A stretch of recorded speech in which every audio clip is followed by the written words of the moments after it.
오늘 아침에 하나님 말씀 같이 나누어서 읽겠습니다. 말씀을 한 절만 이렇게 선택했습니다. 일단 고린도전서 15장 17절 함께 읽겠습니다. 한 절 같이 있습니다. 고린도전서 15장 17절.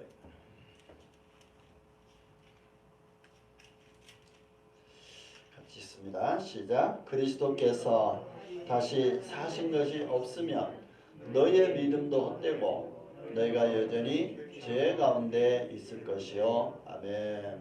오늘은 부활하신 예수, 다시 사신 예수에 대해서 같이 나누겠습니다. 기도합니다. 아버지, 이 시간에도 말씀 위에 주의 성령으로 충만하게 임하시고 능력으로 함께하사 주님이 다시 살아나신 부활의 영광을 우리의 신앙으로 삼을 뿐 아니라 그 부활의 소망이 늘 우리에게 원동력이 되게 하시고, 그리고 소망 안에서 참 주님의 행하신 일, 그리고 주님의 행하실 일을 믿음으로 바라보는, 그리고 주님이 부활하신 그 의미와 그리고 하나님 행하신 놀라운 역사들을 하나님 이 시간도 우리 모두에게 보여주시고, 또 그렇게 보고 믿고 우리도 삶의 증인이 될 수 있도록 역사해 주옵소서.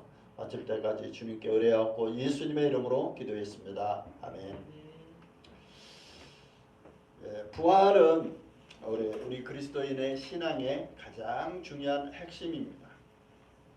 우리의 신앙이 무엇이냐 하면 예수님의 십자가의 죽음과 부활이 우리의 신앙입니다. 뿐만 아니라 이 신앙이 있는 사람은 살면서 겪는 숱한 어려움들, 그리고 죽음의 공포, 그리고 심지어는 가족이나 또 주변의 친구나 이런 분들의 이 슬픈 이별 또는 그 어떤 죽음의 그 두려움이나 또 슬픔에서 마냥 머물러 있지 않는 이유가 있습니다. 그건 바로 부활입니다. 따라서 이 부활의 신앙은 우리 그리스도인과 그리고 개인, 그리고 가족 또는 공동체, 나라, 그리고 온 세계의 역사 속에도 사실 이 부활 신앙이 스며 있습니다. 오늘날 지금 현재에도 보면 민주사회, 진정한 이 민주사회가 이루어지고 실현되어져 가고 있고, 민주적 나라가 계속 발전되어져 가고 있습니다. 그러니까 많은 부분에서, 또 어떤 나라에서는 민주가 꾸민 나라가 있습니다. 다시 말하면 여전히 왕 또는 권력자가 폭군으로 공포스러운 그런 어떤 국민들을 노예화하고 있는 나라도 적지가 않습니다. 나라가 뭐 거의 200개 나라가 가까이 되는데, 전 세계적으로 이 진정한 민주주의가 꽃피어지고 그 나라 전체가 민주주의에 대한, 민주나라에 대한, 민주시민에 대한, 또 민주사회에 대한 염원을 가지고 있는데 여전히 현재 진영형이라고 봐야 됩니다. 그런데 그 민주나라의 그 핵심이 어디에서 왔느냐? 진정한 의미에서는 성경입니다. 다시 말하면 예수님의 십자가의 죽음과 부활이 이 그 세계 전 역사 속에서도 사실 녹아 있습니다. 우리나라 예를 들면 헌법에 그 근간을 이루는 33인의 독립선언뿐만 아니라 33인의 그 우리나라 헌법의 그 기초도 이 성경을 믿는, 예수 그리스도의 십자가의 죽음과 부활을 믿는 신앙인들이 초성이 되어서 이 나라의 근간이 되기도 했습니다. 미국도 마찬가지고. 그러니까 성경을 기초로 근간으로 해서 세워진 헌법과 나라는 민주사회로 나아가는 발전할 수 있는 무한한 가능성들이 있습니다.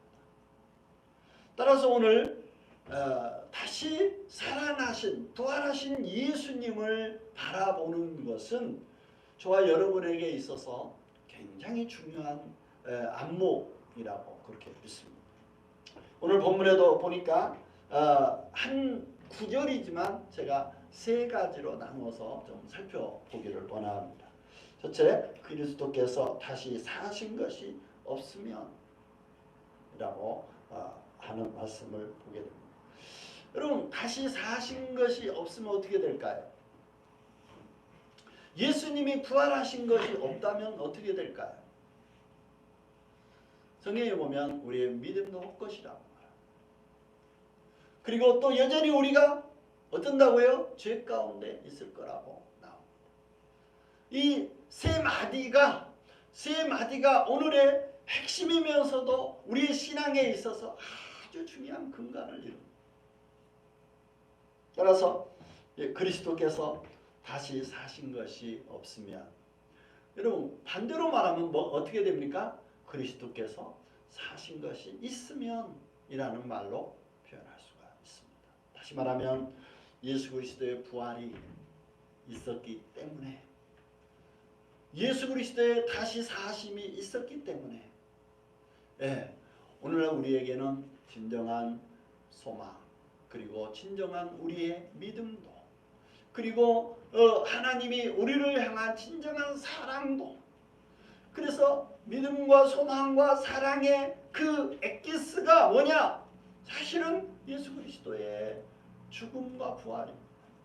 그래서 십자가라고 말하지만 십자가 안에는 사실 부활이 같이 세트로 묶어져 있습니다. 동전을 던지며 앞뒷면이 있듯이, 지폐도 앞뒷면이 있듯이 십자가 하는 그것은 십자가만을 말하는 게 아닙니다. 십자가와 그리고 부활을 같이 말합니다. 따라서 그리스도의 다시 사심이 있었기 때문에, 예수 그리스도의 다시 사신 부활이 있었기에 기독교는 존재했고 시작되어졌습니다. 다시 말하면 하나님이 의도하신, 하나님이 계획하신 하나님의 나라의 시작은 어디냐?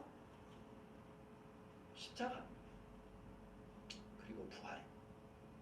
다시 말하면 하나님께서 이 땅에 회복과 그리고 부흥을, 그리고 진정한 하나님의 나라를 세우고자 하는 그 완성도 속에는 바로 이 예수 그리스도의 십자가의 죽음과 부활이 함께 있었습니다.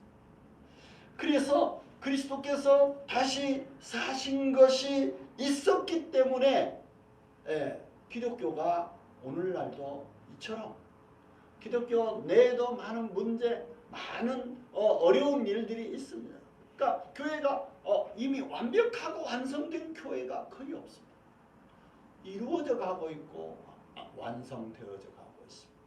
다시 말하면 사람이, 다시 말하면 성도가, 다시 말하면 하나님의 사람들이 거의 완벽하게 완성된, 또 완전한 그런 사람이 아니고 성도가 아니기 때문에, 다시 말하면 주님의 성품을 우리는 지속적으로 닮아가야 되고 여전히 부족한 상태이기 때문에 문제가 많이 발생할 수도 있습니다. 그럼에도 불구하고 우리에게는 이 부활이, 예수 그리스도의 부활이 주는 의미가 있습니다. 세 가지인데요. 첫째는 증인이 있습니다. 예수님은 십자가에 죽으셨을 뿐 아니라 죽음을 목격한 유대인과 로마 병정들과 그리고 로마 유대인들이, 시민들이 예수를 반대하고 예수를 이단으로 몰고 예수를 죽이자고 그 외치고 돌을 던지고 침을 뱉고 하면서 예수의 죽음을 찬성했던 수많은 유대인들이 예수를 십자가에 넘겨 죽어야 된다. 그는 우리의 그동안 유전이나 장로들의 가르침에 반대한 내용이라고. 왜냐하면 율법을 어긴다고 생각합니다. 전통에 의거해서 비추어서 보니까 그들이 정한 율법 그리고 전통 장로들의 유전들을 보면 안식일에 일하면 안 되는 거리나 안식일에 일을 하지 말라고 하는 그들의 어떤 목숨과도 생명과도 같은 율법들을 어겼다고 예수를 정죄하고 말았습니다. 그런데 그렇게 해서 죽은 그리고 죽인 예수가 3일 만에 부활하신 거예요. 하나님은 예수가 하나님의 아들이시고 하나님이 그를 죽은 자 가운데서 살리신 부활하신 예수님을 보여준 부활의 증인들을 세우셨습니다. 다시 말하면 부활하신 예수님을 만나게 해 주신 것입니다. 그리고 예수 그리스도의 부활을 목격하고 만난 사람들은 우리가 흔히 말하는 목격자 또는 증인이라고 말합니다. 그 증인들은 목숨 걸고 전파자가 되었습니다. 뿐만 아니라 대부분이 많은 사람들이 순교자로 그들의 삶을 마감한 자들이 대부분이었습니다. 여러분, 어떤 사람이 어떤 신념, 개인의 신념을 가지고 목숨을 거는 사람들이 많지 않습니다.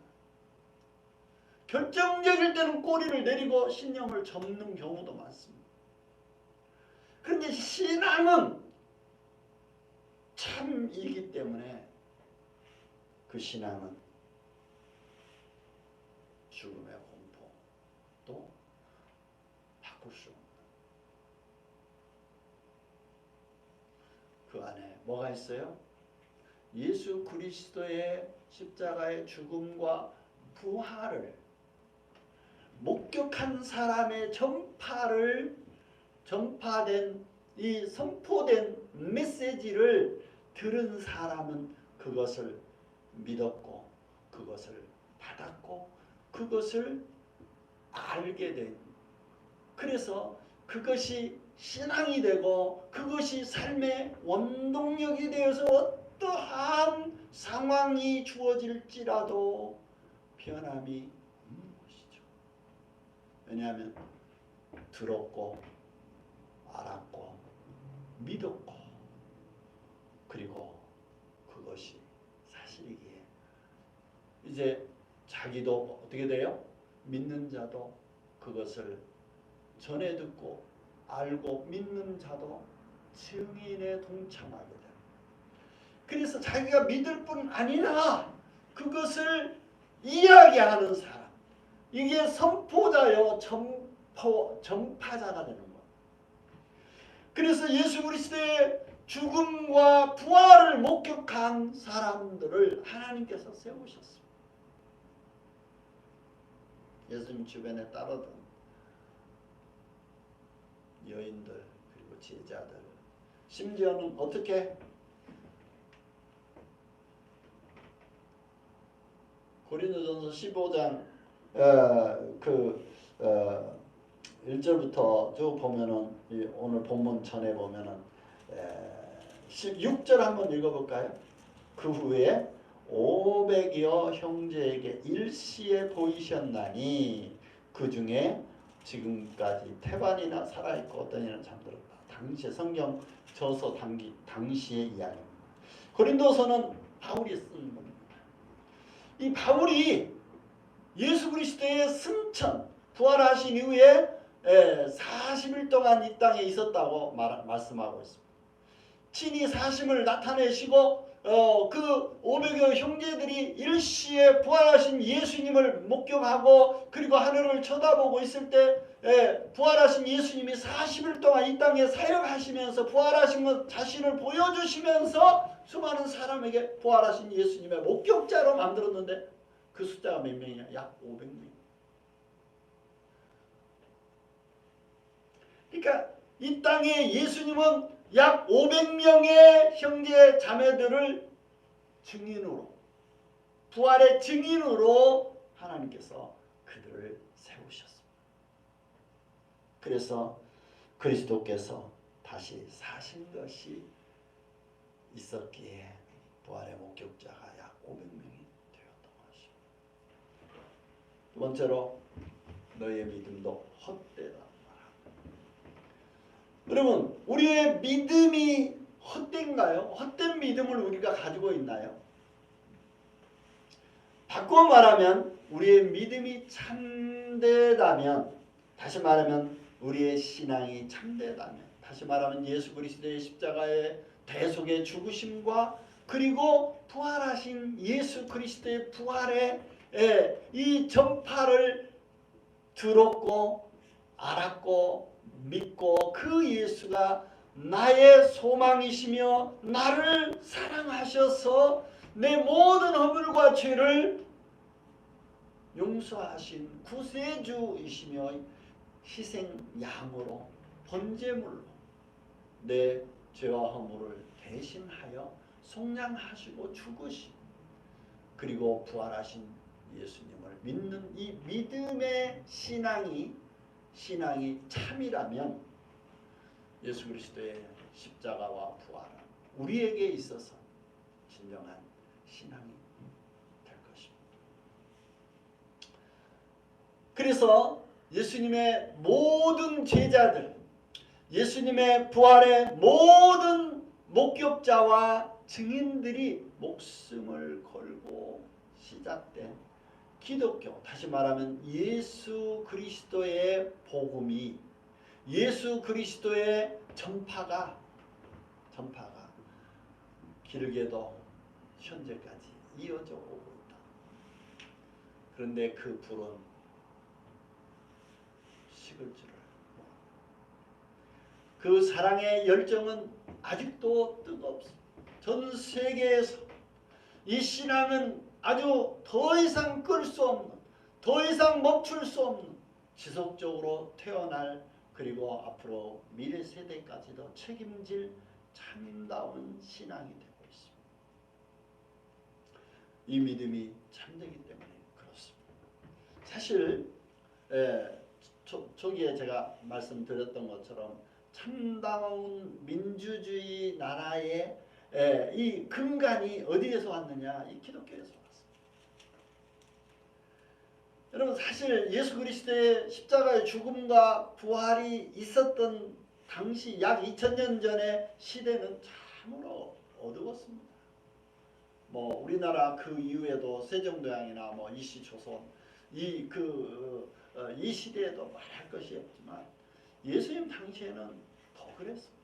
왜냐하면 전 세계를 로마가 세계 최강대국 로마가 세계를 집권하고 통치하고 다스리던 시대가 거의 예수님 당시 조금 전부터 시작됐습니다.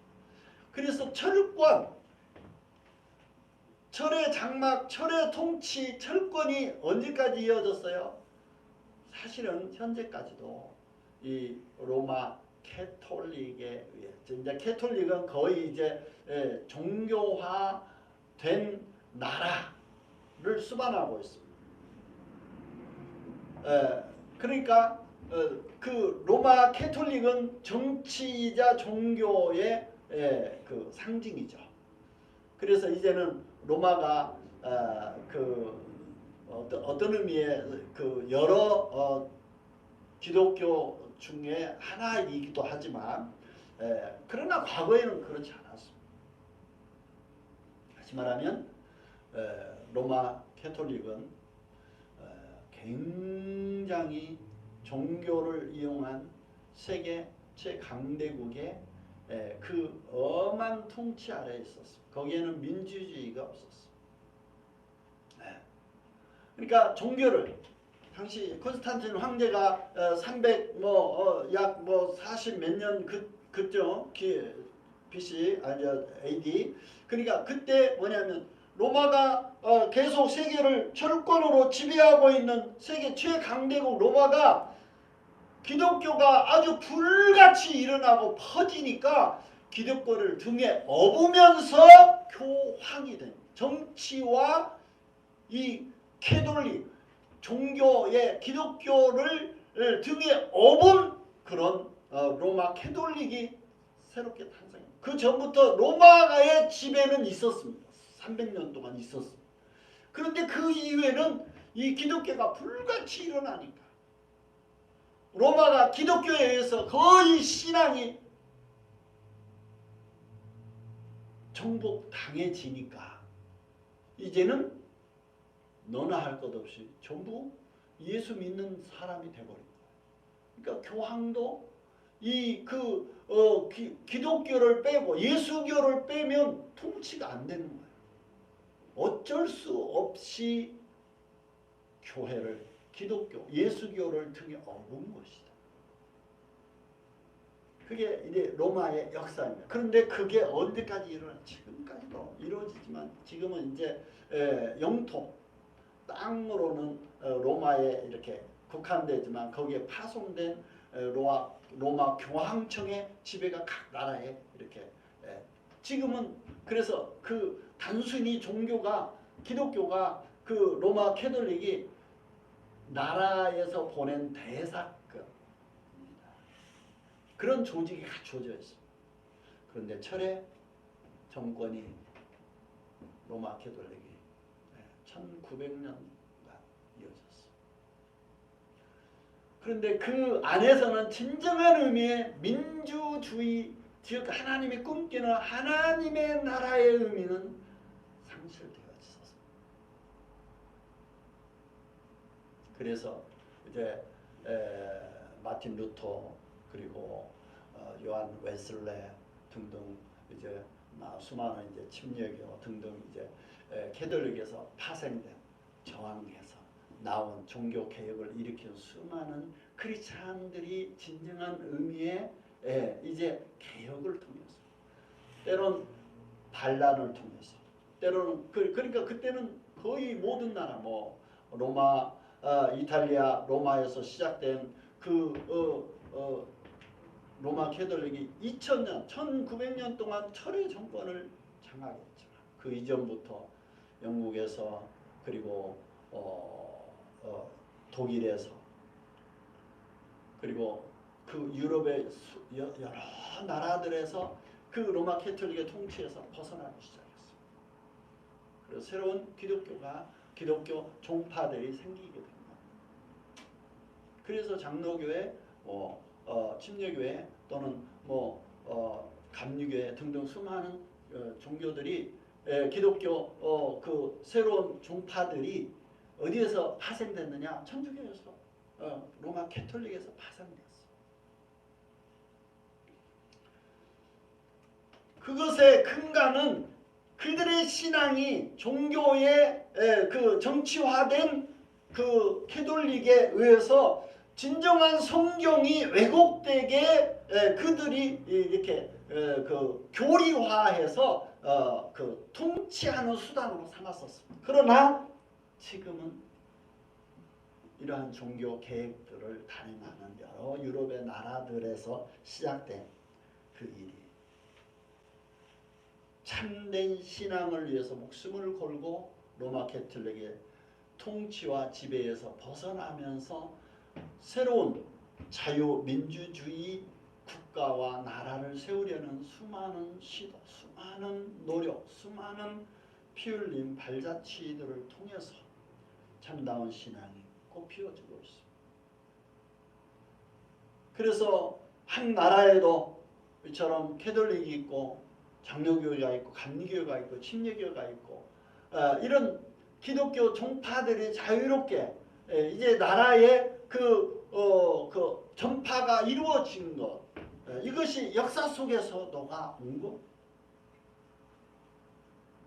그래서 수많은 유럽에서 교류하면서 또 자유를 찾아 그 사람들이 이동하면서 새로운 자유로운 세상을 꿈꾸면서 그러한 나라를 세우고자 꿈꾸면서 사람들이 이동하면서 예전에는 숫자가 인구가 적었잖아요. 지금같이 뭐예요? 막 수십억 인구가 아닙니다.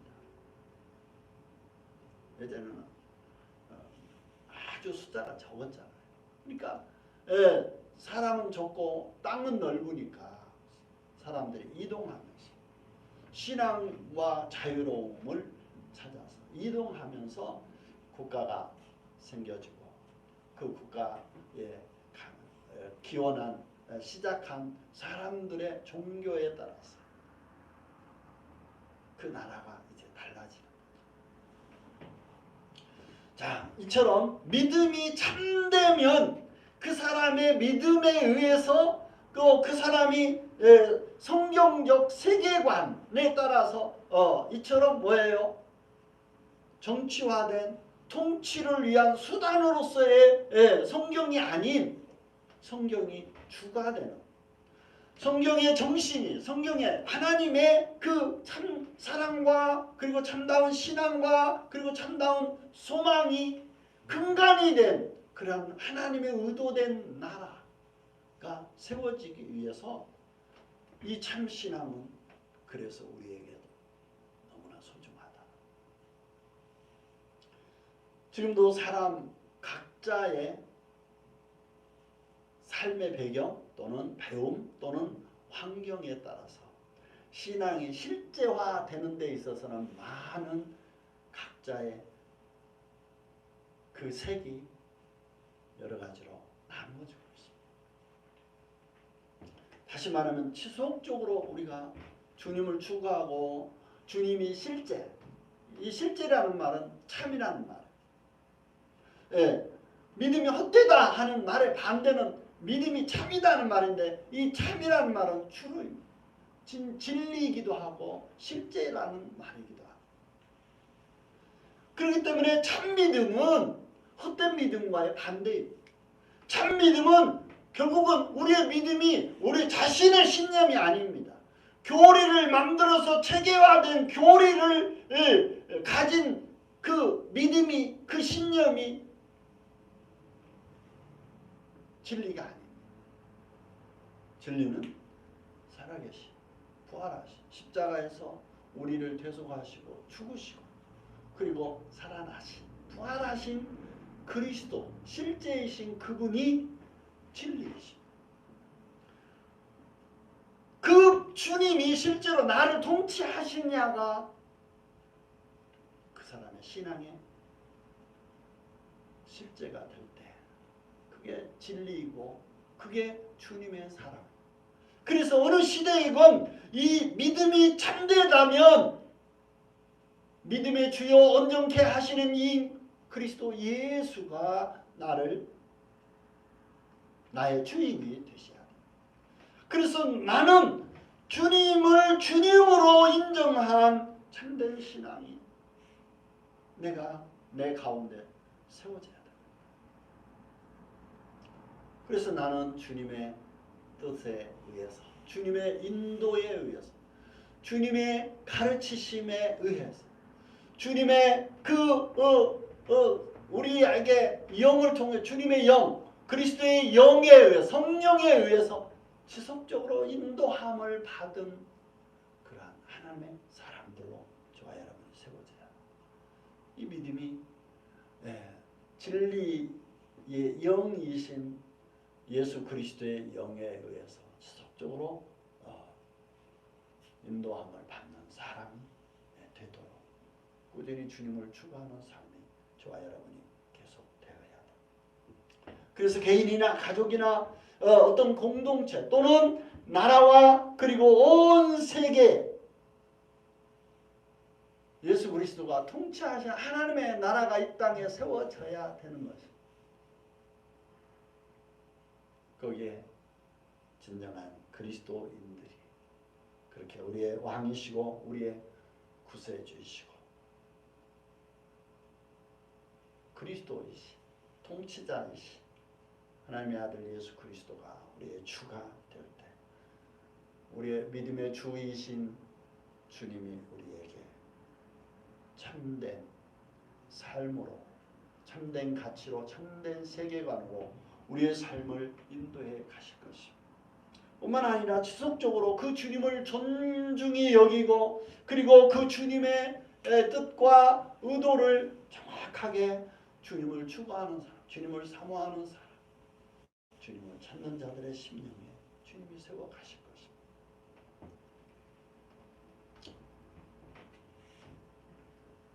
마지막으로 너희가 여전히 죄 가운데 있을 것이요 라고 말씀합니다. 여러분 우리가 여전히 죄 가운데 있을 것이요 라고 하는 말은 뭐예요? 참 믿음과 참 예수 그리스도의 십자가의 대속의 죽음과 부활이 없으면 죄 가운데 여전히 남아있을 것입니다. 그런데 예수는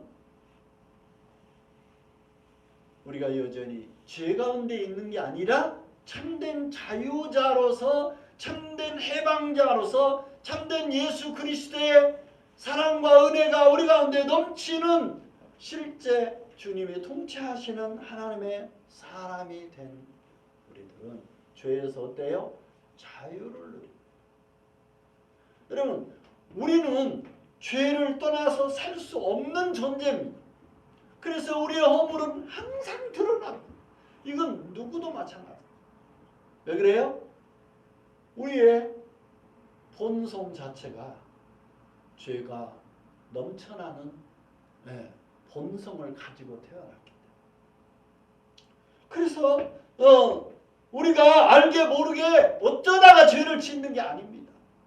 그런데 주님이 그런 우리를 십자가에서 대속해 주 우리의 모든 허물과 죄의 빚을 주님은 다 갚으시고 나와 내 죄와 허물 때문에 주님이 나와 연합해서 함께 죽으시고 부활하심으로 우리에게 어때요? 새로운 하나님의 사람.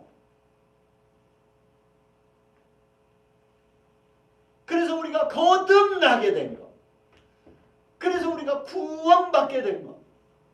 그래서 우리가 하나님의 자녀가 된 것입니다. 그래서 우리가 여전히 죄 가운데 우리는 드러나지만 또 앞으로도 죄를 지을 것이지만 그럼에도 불구하고 그리스도가 내 안에 구세주요 십자가의 대속의 죽음과 부활하심으로 다시 살아나신 하나님의 아들 예수 그리스도가 내 안에 계신다. 우리는 여전히 죄 가운데 있지 아니야. 여전히 죄를 지을 사람이지만 우리는 죄와 상관이 없는 사람.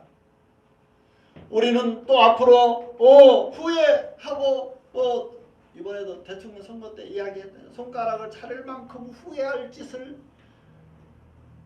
할 일이 있을 사람들이 그런 가능성은 저와 여러분에게도 다 있습니다. 전인 공로하고 사람들에게 손가락질을 받을 만한 죄를 저지를 수 있는 사람도 가능성이 우리에게도 다 있습니다. 그럼에도 불구하고 그런 일이 실제가 될지라도 우리는 우리의 영화나 그리고 모든 죄, 우리의 원죄부터 현재와 미래의 모든 죄까지도 다 대속하신 주님이 계시기, 그 주님이 내 안에 대속의 십자가의 죽으심과 부활을 믿는 그 믿음이 우리의 참 믿음일진데 우리는 앞으로도 죄를 지을 가능성이 농후하지만 틀림없이 죄를 지을 수밖에 없는 존재이지만 그럼에도 불구하고 주님 때문에 부활하신 십자가의 대속의 죽음을 죽으신 예수님 때문에 우리에게는 여전히 죄와 상관없는 자로 우리를 세우셨습니다. 그렇게 구속하셨습니다. 그렇게 우리를 자유케 하셨습니다. 그러니까 단순히 죄를 지을 두려움에서 사는 게 아닙니다. 감옥에 갈 그런 두려움에서 사는 사람들이 아닙니다. 지옥에 갈 두려움에 사는 사람들이 아닙니다. 우리는 예수님만 있으면 영원한 소망과 영원한 하나님의 나라에 대한 약속이 우리 안에 소중한 보배처럼 우리 안에 새겨져 있음을 우리는 기억해야 합니다. 우리는 여전히 죄와 상관없는 자, 살아가는 참 자유자, 진정한 해방자요 진정한 행복자. 어떻게 이게 가능할까요? 예수님 때문에. 예수님의 부활 때문에. 십자가의 대속의 죽음 때문에. 이 예수를 주님으로 그리고 내 안에 모셔드린 사람은 이 예수님이 우리의 보배이시고 신앙이시고 예수님이 나의 모든 죄와 그리고 죄의 결과로부터 영원히 해방하시고 자유케 놓아주신 정말 특별한 사람이 된 것입니다. 따라서 그리스도께서 다시 부활하셨기에 우리의 믿음이 참 믿음이며 우리가 여전히 죄를 지었고 앞으로도 지을 것이고 또 크고 작은 많은 죄들 앞으로도 지을 가능성이 있지만 우리는 죄와 영원히 상관없는 자가 된 것입니다. 왜 그럴까요? 주님이 진리이시고 참이시기 때문에 그렇습니다. 우리의 신앙은 그래서 참이며 우리의 믿음은 그래서 확고합니다. 흔들리지 않는 견고한 믿음의 터 위에 예수 그리스도의 터 위에 저와 여러분이 세워집니다. 주님이 우리의 반석이시고 흔들리지 않는 능력이십니다. 그리고 보장이십니다.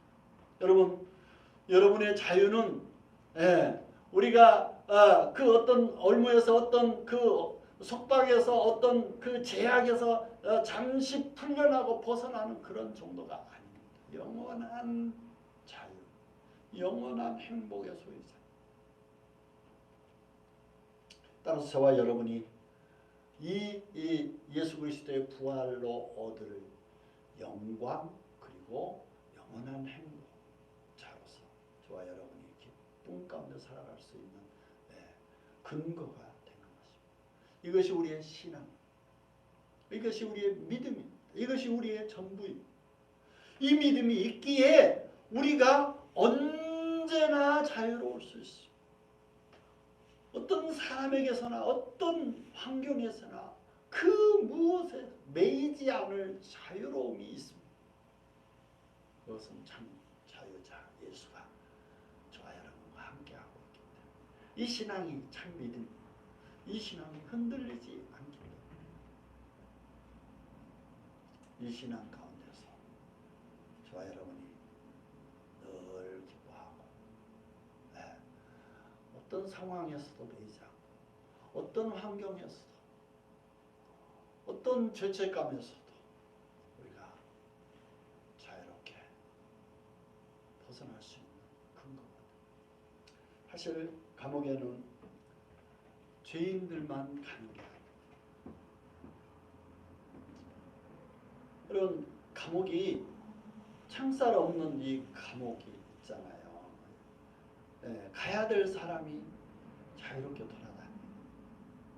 갔다 온 사람도 있지만 가야 될 사람도 자유롭게 돌아다닙니다. 그러나 그 죄가 드러나기 시작하면 그 자유는 끝나죠. 그런데 우리는 영원히 그 무엇으로도 매이지 않는 영원한 해방자로 자유자로 저와 여러분이 존재합니다. 따라서 혹 우리가 감옥에 갈 수도 있습니다. 물론 그렇지 않기를 바라죠. 그럴 사람이 아무도 없기를 바라요. 그런데도 불구하고 우리에게는 주님 주신 이 자유를 주님이 주신 이 행복을 영원히 누리면서 살아갈 수 있는 특권자입니다.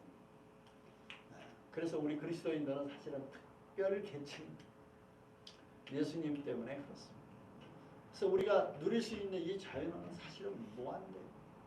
제한이 없습니다.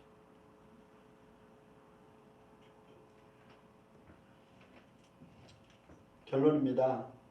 그리스도께서 죽은 자 가운데서 다시 살아나셨다고 전파되었거늘 누구에 의해서? 증인에 의해서, 그렇죠? 목격자에 의해서 전파되었습니다. 그 복음이 지금 여기에 대한민국 저와 여러분에게까지 생생하게 전해지고 있습니다. 예수님은 다시 살아나셨고 부활하셨습니다. 우리에게 영원한 소망이 되어주셨습니다. 이 신앙은 그것을 믿는 사람들 마음속에 살아있을 뿐 아니라 그 사람의 입술에서 증거되고 전파되고 선포될 것입니다. 저와 여러분은 그래서 전파자가 되고 증인이 되고 목격자가 됩니다. 그것을 믿고 알고 그리고 내가 믿을 뿐 아니라 예수 그리스도의 부활을 이야기한다면 여러분이 증인이 되고 전파자가 됩니다. 그래서 우리가 죄 가운데서 여전히 죄를 짓고 여전히 죄 가운데 자유로울 수 없는 사람이지만 그런데 어떠한 죄도 우리를 다 속박해서 그 죄의 빚을 다 예수님이 갚아주셨고 앞으로 지을 죄까지도 그 죄의 값을 다 지불하셔서 무한대로 죄에서 자유로울 수 있는 특권을 우리에게 이미 주셨습니다. 그렇다고 우리가 죄를 마음껏 지으라는 그런 이야기는 아닙니다.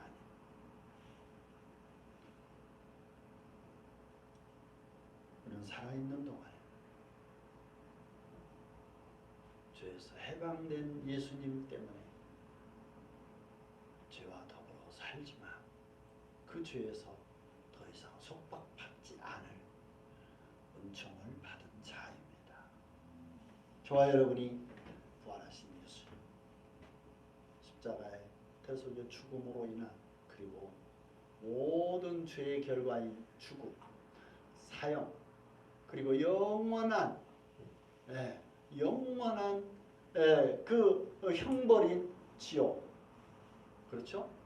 영원한 주님과의 분리를 우리는 거기에서 자유로울 수 있는 그게 뭐예요?